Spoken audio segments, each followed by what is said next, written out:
ABC 15 Live Desk, Danielle, and update everybody on the story I told you about a few minutes ago. This is now new information as we're now hearing from neighbors out of Tucson after some shocking messages are displayed in graffiti across an entire neighborhood.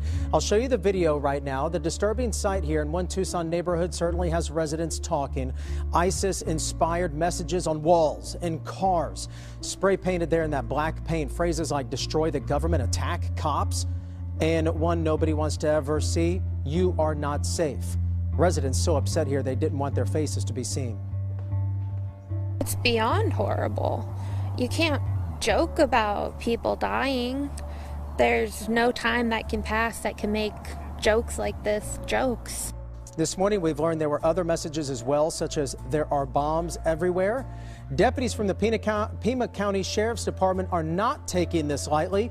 They have now surveyed the area. The investigation continues at this hour. Another situation where we are expecting an update at any moment, Danielle. To Europe now, and the issue of sexual assaults on women came to the fore again in Cologne, in Germany, when a reporter was groped while covering carnival festivities.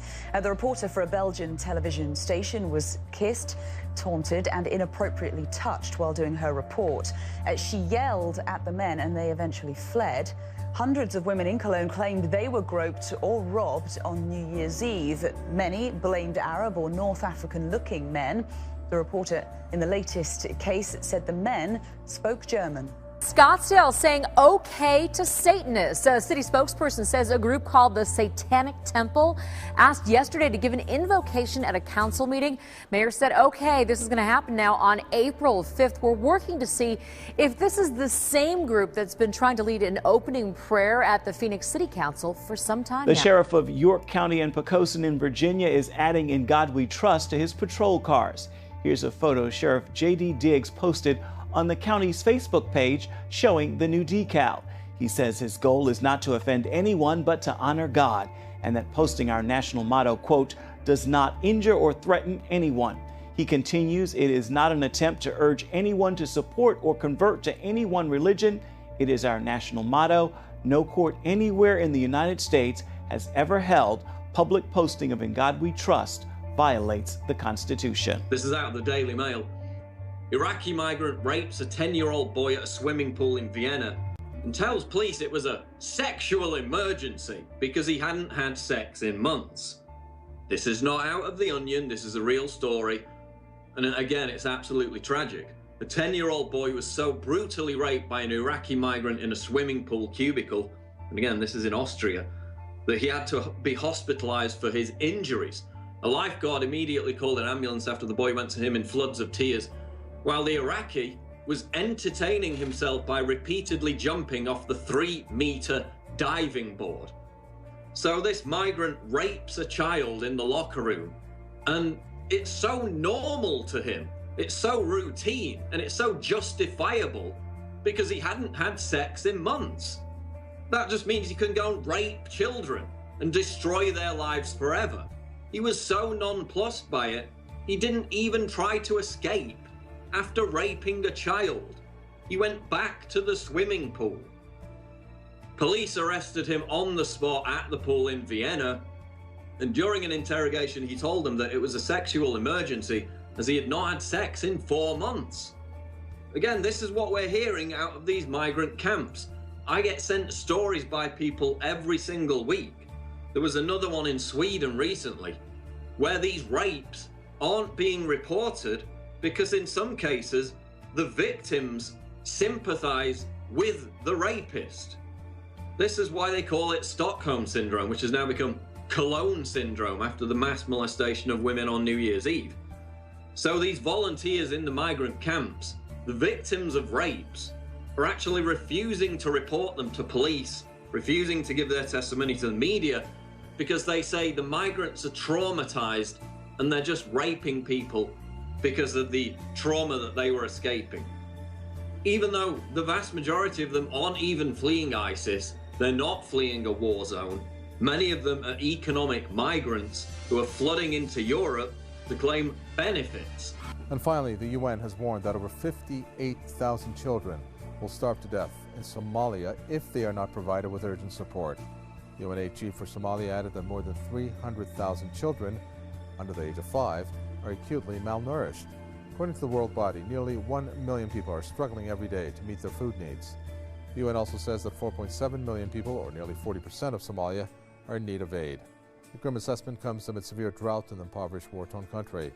Around 4 years ago, intense drought and war sparked a famine, killing more than 250,000 people. An Australian missionary has been set free after being held hostage by the Islamic terrorists in the West African country of Burkina Faso. Missionary Jocelyn Elliott was set free on Sunday, but her husband, Surgeon Ken Elliott, remains captive. I can confirm that Mrs. Jocelyn Elliott has been released to Australian officials in Niger. I spoke with her this morning. She was well, she was relieved, she was very tired. Our overriding concern now is for her husband, Dr. Kenneth Elliott. He's not yet been released.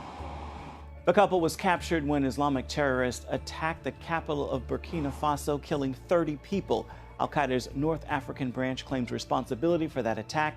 The Elliots are both in their 80s. They've been running a medical clinic in Burkina Faso for 4 decades. Are you serious? Are you serious? NASA bans the word Jesus. Are you serious? NASA kicks Jesus out of NASA? Here's a question. Did NASA ever have Jesus? Some of the people did. Matter of fact, there's quite a few Christians that work at NASA, and they're not happy. Matter of fact, the name of Jesus is no longer welcomed in the Johnson Space Center newsletter, according to a complaint filed on behalf of a group of Christians who work for NASA. They're upset, folks. The JSC Praise and Worship Club was directed by NASA attorneys to refrain from using the name Jesus in club announcements that appears in the Space Center newsletter. It was shocking to all of us and very frustrating, said a NASA engineer, Sophie Smith. NASA has a long history of respecting religious speech. Why wouldn't they allow us to put the name of Jesus in the announcement about our club? Well, I can tell you why, Sophie. This name is the most powerful name that's ever been spoken. And this name is going to be the controversy of the world. It is part of the rise of the beast. The Antichrist will not allow Christ to be anywhere in that new world order. This is something the Illuminati's been after for a long time. And as we go forward with a one world government, a new world order, the beast that's rising in Revelation 13, verse 1, the name of Jesus may be eventually, and I believe will be, completely outlawed from the planet. Although those of us who've been saved by grace, we will continue to speak the name of Jesus, to preach the word of Jesus, to lead people to salvation through the name of Jesus. I mean, we're going to proclaim it from the top of the mountains, Jesus. Because Jesus saves, Jesus heals, Jesus delivers. I believe in the name of Jesus.